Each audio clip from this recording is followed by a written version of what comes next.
분석을 하죠. 이 현금 흐름을 분석하는 거는 두 가지 목적이 있어요. 채권자의 입장, 그 다음에 주주의 입장. 그 다음에 주주의 입장에서 뭘 보겠어요? 손익계산서가 있습니다. 한감기. 자, 그러면은 뭘 보겠어요? 예를 들어서 채권자 입장에서는 뭘 보겠어요? 얘네들이 망하지만 않으면 원금하고 이자만 잘 내면 상관없잖아요. 기업이 지금 망하면 안 되겠지만 엄청 잘 되진 않아도 얘네들이 원금하고 이자만 충분히 갚을 수 있을 정도면 되면 되겠죠. 그래서 얘네들의 주 관심사는 요겁니다. 요걸로 뭘 내요? 이자 내거든. 그래서 뭘 봅니까? 이자 우선 배우고 그 다음에 이 솔벤시는 유동성을 보는 건데 그래서 뭐 봅니까? 주주 입장 같이 평가하는데 단기 순이익도 보지만 이 세 개를 다 같이 봅니다. 그리고 단기 순이익과 현금 흐름은 이렇게 비슷하게 움직여야지 정상입니다. 그래서 이런 것들을 보셔야 돼요. 비슷하게 움직이거든요. 왜냐면 차이가 있겠죠. 네. 보세요. 단기 순이익보다 예를 들어 현금 흐름이 좀 더 많겠죠. 가령 예를 들어서 이런 거 감가상각이 없잖아요. 설비 투자를 했던 거는 감가상각을 빼서 단기 순이익을 산출했기 때문에 현금 흐름에는 단기 순이익만큼 더 해줘야 되겠죠. 배우셨잖아요.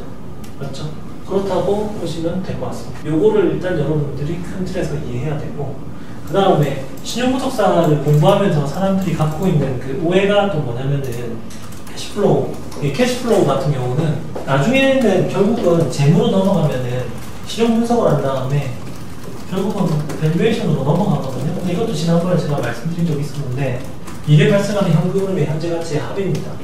자, 그래서 요거를 요게 요게 있는 겁니다. 맞죠? 여러분이 보세요. 이게 여러분이 배운 신용 분석, 현금 흐름, 그리고 재무관리에서 배웠던 것들의 모든 한계는 뭐냐면은 여기 변수가 뭐가 있어요? 자, 요거 이렇게 해서 1, 2, 이렇게 현금 흐름 3 이렇게. 근데 책에서는 1, 2, 3 이걸 다 주어집니다. 아까 우리가 봤었던 건 어때요? 중간에 끊기기도 하죠. 그러면 이게 그대로 된다 이게 말이 돼요? 안 돼요? 안 되는 거죠. 근데 자꾸 신용분석사 공부했다고 값들이 다 주어진 거 아니면은 1차 방정식에 한 개 빼놓고 그거 풀었다고 나 재무 전문가예요? 그런 소리 하면 안 됩니다. 이 연도는 기업이 몇 년 동안 지속될지 우리가 장담할 수 있습니까? 지금 같은 상황에? 하이브에 오늘 뉴스 보니까는 그 세라핌의 이름 뭐지? 그러니까 그 양반이 이제 살펴가더라고요.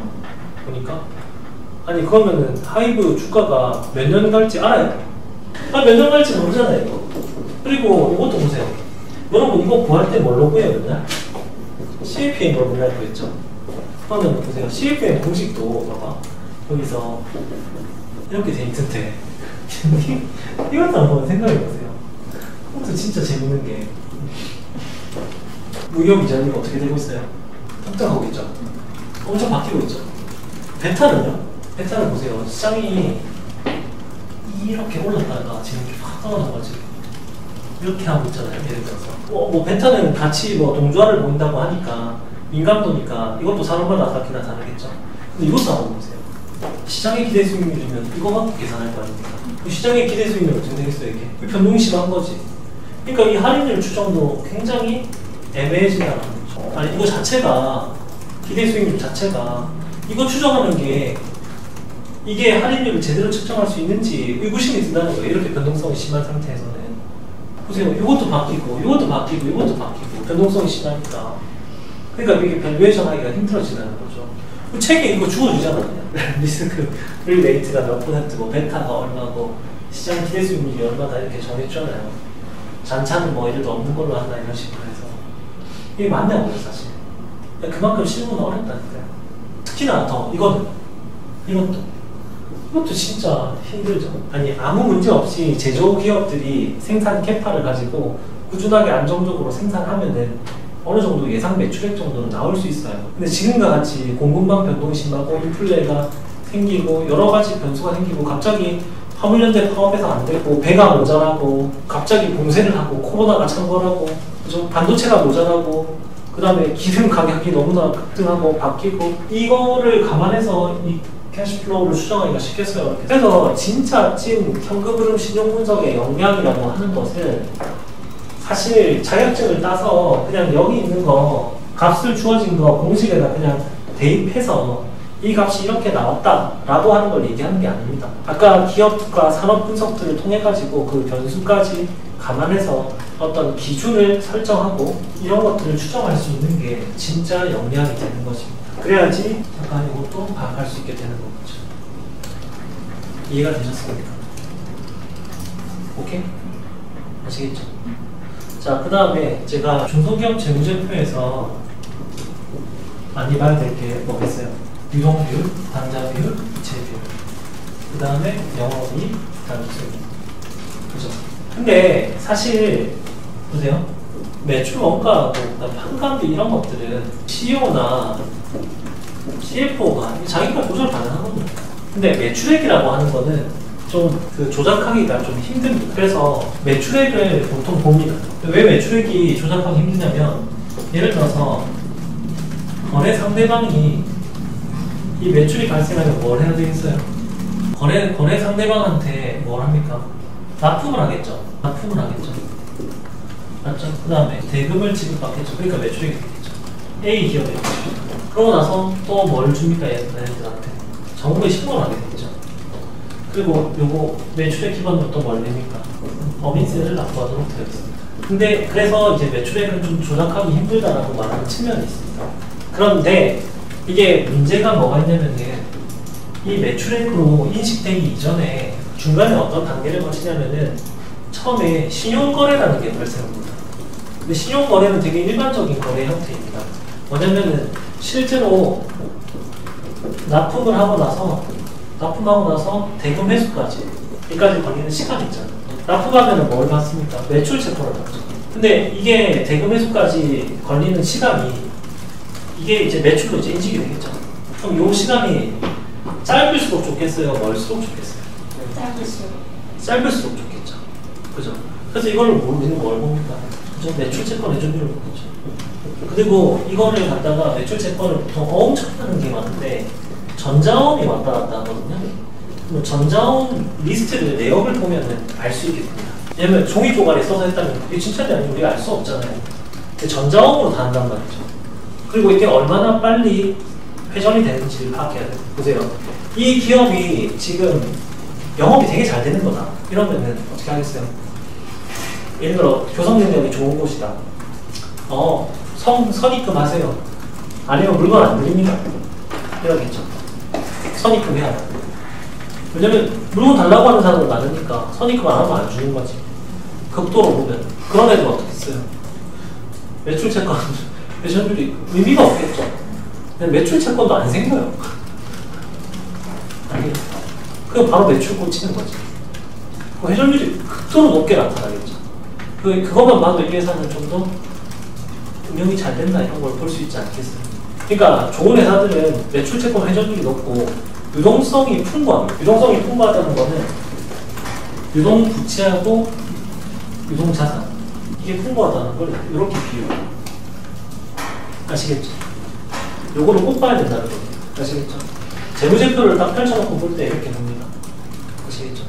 그 다음에 또 조선업 같은 경우는 조금 다른 측면이 있는데 조선업 같은 경우는 여기 부채가 좀 더 많이 잡히는 경우가 있어요. 그만큼 뭐가 있냐면 아마 시험석사하면서 배우셨을 건데 선수금이 들어왔고 이거 현금으로 들어옵니다. 근데 이 선수금은 뭐예요? 배를 건조한다 또는 짓는다라고 표현하는데 배를 지을 때 처음에 착수금 쪽으로 이렇게 돈을 선주로부터 받게 됩니다. 근데 배를 완성을 지어야지 내가 매출을 인식할 수 있는 거겠죠. 근데 만약에 배를 안 지으면 다 완성을 못하면 이거는 뭐예요? 어떤 거예요? 돌려줘야 되는 거거든요. 이행을 해야만 한다는 거죠. 자, 그럼 보세요. 선수금을 많이 받았으면 부채 비율이 높아지지 않고 굉장히 높아지겠죠. 근데 이 부채가 나쁜 건가요? 선수금이 많아졌다는 거는 뭐를 의미해요? 그만큼 지을 배가 많다는 걸 의미하지 않겠습니까? 그럼 보세요. 어떤 애들이 또 꼭 뭣도 모르는 애들이 와가지고 이런 얘기합니다. 야, 이 부채 비율이 노답이야. 그러면 멍청이겠죠. 부채 비율이 많아졌다고 하면은 멍청이겠죠. 그런 짓은 하면 안 된다라는 거 이제 아시겠죠? 그러니까 이거를 교차 검증하고 다른 지표하고 같이 보고 세부 내역까지 같이 검토할 수 있어야 되고 실제로 여러분들이 재무상태표에 여기 보시면 주석에 들어가시면 이게 어떤 회사로부터 얼마만큼 들어와 있고 어떻게 쌓여 있는지 이런 것들을 알 수 있게 됩니다. 자, 그리고 유동성이 우리가 단기 채무가 1년 이내 기준이라면 장기 채무도 있을 수 있습니다. 자, 그러면 장기 채무에 대해 가지고 뭐 이자 보상 비율 이런 것들도 보겠지만 단기 채무가 언제 도래하는지도 봐야 돼요. 만기가 언제가 되는지. 근데 그 만기에 그 채권이 도래하는 거, 그러니까 채권의 만기가 언제 도래하는지, 아니면은 그 여신을 했던 게 만기가 되잖아요. 그게 언젠지 스케줄이 재무상태표를 보시면은 다트에 보시면 나와요. 아니면 이거를 부채 현황표 같은 거 봐요. 중소기업들 같은 경우 얘들이 갖고 있는 유동성이나 현금 흐름을 보고 그 부채의 시점에 얘네들이 충분히 현금을 확보할 수 있는지 아닌지를 보는 거예요. 그래야지 되는 거죠. 만약에 예를 들어서 채무은행에서 만기에 돈을 갚아라고 했는데 만약에 그걸 못 갚고 그게 부도예요. 근데 그게 흑자 부도도 나거든요. 근데 흑자 부도는 유동성이 확보가 안 돼서 그런 거니까 유동성을 꼭 보는 거예요. 그래서 중소기업들은 유동성 관리가 잘 되는 곳은 좀 운영이 잘 된다라고 일반적으로 사람들이 인식을 합니다. 근데 단기로 보지만 장기도 봐야만 한다는 거예요. 부채 현황들을 보면 딱 나와요. 이자 얼마, 어느 금융기관, 얼마만큼, 원리금 얼마씩 낸다. 딱 나오거든요. 그래서 은행에서 그거를 실제로 조회해서 대조를 해보는 겁니다. 그리고 보통 보면 대규모 장치 사업들 같은 경우는 레버리지를 좀 더 많이 쓰겠죠. 왜냐면 설비 투자에 돈이 많이 들어갔을 거니까. 반면 소프트웨어 같은 기업들 같은 경우는 되겠어요. 매출이 그렇게 높지 않아도 영업이익률이 매우 높게 나타나겠죠. 왜냐면 매출 원가가 별로 없잖아요. 그러면 상대적으로 예를 들어 매출액이 낮다고 해가지고 이 소프트웨어 관련 기업들은 또는 컨설팅하고 관련된 기업들은 어떻게 되겠어요? 기업 규모가 무조건 작다고 할 수 없다라고 볼 수 있겠죠. 대규모 장치도 안 들어가고 뭐가 대신 중요했어요? 특허, 뭐 기술, 아니면 제일 중요한 인적 자원에 대한 평가 이런 게 제일 중요할 겁니다. 소프트웨어나 하이테크 관련된 기업들, 중소기업들 중에서 특히 벤처기업들 중에서 그래서 사람을 본다고 하죠. 근데 장치 사업들은 장치가 일을 하는 겁니다. 그런 요소들을 봐야만 한다라고 말씀을 드리는 거예요. 아시겠죠? 자, 그 다음에 또 뭘 보냐면 과거에 이전에 수업 시간 했던 것 중에 중요한 그 포인트가 여기 재고자산이라는 게 있어요. 재고자산이 예를 들어서 재무제표에 우리가 이만큼 생산해서 재고자산을 평가해서 창고에 쌓아놓고 있다. 이렇게 볼 수도 있거든요. 근데 간혹가다가 우리가 모뉴얼 케이스 저번에 얘기했었죠. 세트장을 만들어 놓고 재고자산이 이만큼 쌓여있다고 구라를 친 거죠. 그럼 보세요. 어떻게 되겠어요? 재고자산이 많이 쌓여있으면 자산이 더 커지는 효과가 나타나겠죠. 그러니까 재고자산이 진짜 실제로 그만큼 확보하고 있는지 명확하게 확인해야 되겠죠. 그러니까 회계법인이 외부 감사를 하면 이것도 셌으니까 믿을 수 있겠지만 예를 들어서 외관법인이 아닌 기업들 같은 경우는 재고자산을 예를 들어 오디트 안 했을 거 아니에요. 감사를 안 했을 거 아니에요. 그러면 그게 정확한지 아닌지 알 수가 없는 거죠. 그 다음에 여기서 또 매출채권과 관련된 이슈가 있는데 이게 매출채권을 진짜 잘 봐야 돼요. 매출채권이 누구로부터, 시기, 그 다음 매출채권의 규모 이런 것들을 다 따져봐야 돼요. 이거는 대표적인 케이스가 모뉴얼 케이스도 있고요. 모뉴얼 케이스도 있고 그 다음에 대우그룹이 있어요. 자, 밀어내기라는 걸 합니다. 어떻게 밀어내기를 하냐면은 해외 계열사한테 일단 팔아넘겨요. 그러면 뭘 하겠어요? 매출채권을 받죠. 그럼 얘네들은 매출채권이 점점점 많아지겠죠. 그럼 매출채권이 결국은 나중에 현금화가 100% 될 수도 있고 아닐 수도 있는데 어쨌든 리스크가 좀 있긴 있죠. 근데 매출채권이 우리가 이만큼 많으니까 그걸 기반으로 금융기관에 가서 대출을 받는 거죠. 그 IMF 때 IMF가 일어났던 이유가 대우그룹이 망했던 이유가 이렇게 세계 경영을 하면서 세계에 있는 각 계열사들한테 이제 매출을 올렸다라고 하고 매출채권을 많이 모아서 그걸로 다시 대출받고 또 다시 대출받고 이게 반복되면서 일어났거든요. 그래서 은행에서는 얘네들이 매출채권을 많이 갖고 있다고 자산 볼륨이 커졌다고 해서 무조건 신뢰하면 안 돼요. 이 매출채권을 실제로 누구한테 얻었는지 어느 시점에 올렸는지 그 규모는 얼마인지 그리고 충분히 매출채권을 현금화시킬 수 있는지 아닌지 이런 것들을 다 따져봐야만 한다는 겁니다. 자, 그럼 보세요. 이거는 신용분석사 자격증을 딴다고 해결이 됩니까? 안 됩니까? 안 되겠죠. 그러니까 실제로 너희네들 어디에 납품해? 그리고 대금은 보통 얼마나 과거에 이렇게 쭉 받아왔어? 가령 장기간 동안 오랫동안 이 대금을 안정적으로 지급받아온 안정적인 매출처가 많이 확보되어 있는 곳이라고 한다면 이게 상대적으로 신용도가 높다고 볼 수 있겠죠. 근데 처음 보는 매출처 내지는 이게 너무 과도하다 싶을 정도로 많이 일어난다라고 하면 또 한 번쯤 의심해 볼 수가 있겠죠. 그죠? 이런 것들도 따져봐야 되겠죠. 그런 것도 있고 그 다음에 또 보면은 또 CEO나 CFO가 조절할 수 있는 것 중에 하나가 뭐냐면 이 감가상각입니다. 감가상각이나 비용 처리 이게 이슈가 있었어요. 이게 R&D가 있으면 R&D의 비용 처리. 그러면 자산으로 우리가 삼을 수도 있어요. 수익 비용 대응의 원칙에 따라서 R&D 비용을 자산으로 잡고 실제로 R&D가 끝나고 실제로 매출이 이뤄질 때 이거를 비용으로 떠는 방식도 있습니다. 근데 보통은 보수적으로 회계 처리를 하면 R&D 비용은 그냥 비용으로 처리를 해버립니다만 이게 미래에 어떤 가치를 창출할 수 있다고 하면 자산을 잡을 수도 있거든요. 그럼 이런 일은 어떤 일이 발생하겠어요? 좀 분식이 일어날 수도 있겠죠. 가령 예를 들어서 R&D 비용이 참 많이 들어간다. 그럼 자산으로 잡으면 단기 순이익이 어떻게 되겠어요? 높아질 바가 있겠죠. 맞죠? 자, 그럼 보세요. 우리가 아까 여기 말했죠. 단기 순이익과 현금 흐름이 따로 놓으면 이게 왜 이렇게 따로 놓는지를 봐야 돼요. 그걸 보면 얘들이 제대로 운영되고 있는지 아닌지를 파악할 수 있게 돼요. 이 수치가 딱 이렇게 나왔기 때문에 이게 괜찮다 아니다의 개념이 아니에요. 그 수치 말고 연관된 또 다른 수치로 검증을 해줘야만 한다는 거. 우리가 지난 수업 시간에 했던 것 중에서 또 뭘 본다고 했습니까? ROA를 보고 그 다음에 이거는 분해 분산한다고 했었죠. 그러니까 매출 채권 회전율이 높고 레버리지가 높다라고 하면 어떻게 돼요? 순이익률 이게 이것과 매출 채권 회전율 그 다음에 레버리지 이 세 가지가 상호작용하죠. 그죠?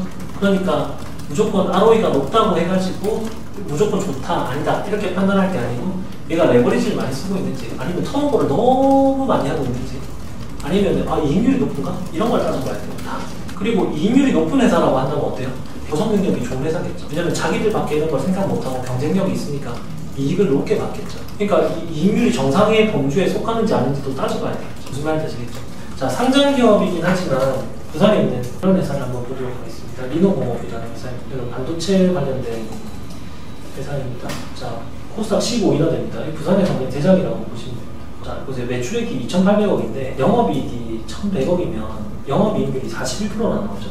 기술력이 있는 회사입니까? 그럼 어느 회사 볼까요? 삼성전자 한번 볼까요? 삼성전자 영업이익 41% 절대 안 나오거든요. 삼성전자도 정말 높은 회사이긴 합니다. 여기 지금 보시면 영업이익률이 18, 17 이렇게 나오죠. 그러니까 아까 저 회사가 상대적으로 되게 경쟁력이 있다고 보시면 됩니다. 그 다음에 이게 코스닥 1위 회사죠. 지금 배터리 만드는 회사입니다. 자, 그럼 얘네들도 한번 볼게요. 배터리에 자, 얘네들도 지금 요만큼 나오죠. 근데 얘네들은 지금 뭐 투자가 되게 많습니다. 보세요. 이렇게 해서 그런 거예요. 투자활동 현금으로 마이너스가 나오죠. 영업활동 현금으로는 흑자로, 그러니까 플러스로 바뀌었고, 그죠? 보세요. 자본 조달해가지고 뭐 하고 있어요? 투자를 엄청 하고 있죠. 이것만 봐도 이 기업이 지금 성장하기 때문에 이렇게 났다라고 볼 수 있습니다. 성장하는 상황이기 때문에. 근데 예를 들어서 롯데 쇼핑 한번 볼게요. 그죠? 다르죠? 그러니까 이걸 또 왜 봤냐면은 산업마다 이게 좀 다르다는 겁니다. 업계 평균하고 비교해보고 그 업계 평균하고 또 얘들이 뭐가 같으냐 다르냐 이런 것도 따져봐야지. 근데 이걸 다 여러분들이 조사하는 게 아니에요. 은행에서 어떤 시스템들을 확인할 수 있는 게 있어요. 그러면 동종 기업들의 평균이나 이런 것들 일단 보거든요. 근데 그것만 보고 끝이 아니고 이렇게 하나씩 기업들을 뜯어봐야 되겠어요. 자, 그럼 보세요. 여러분들이 기업들 컨설팅 한다고 그랬죠? 할 수 있겠어요?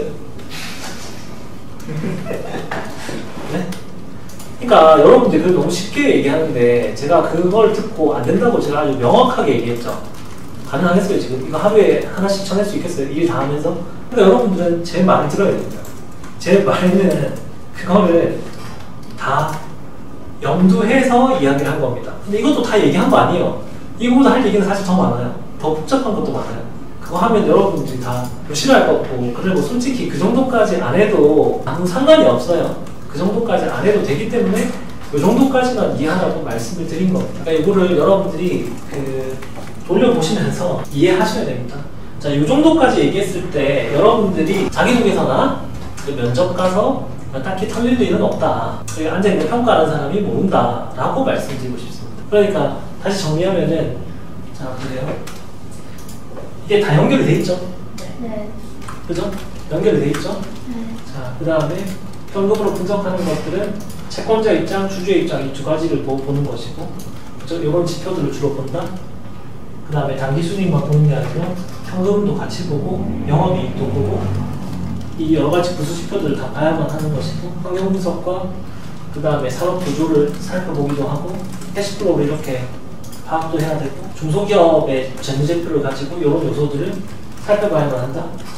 그 다음에 밸류 체인도 한번 살펴보고 특히 요즘 공급망 이슈 이런 것들이 많으니까 또 보고 인플레이션이 발생했을 때 중소기업들이 각각 어떤 영향을 미치게 될 것인지 가격 전가가 가능한지 아닌지 이런 것들도 따져봐야지 현금 흐름에 대한 어떤 추정 이런 것들이 좀 더 용이해질 것이다 라는 겁니다.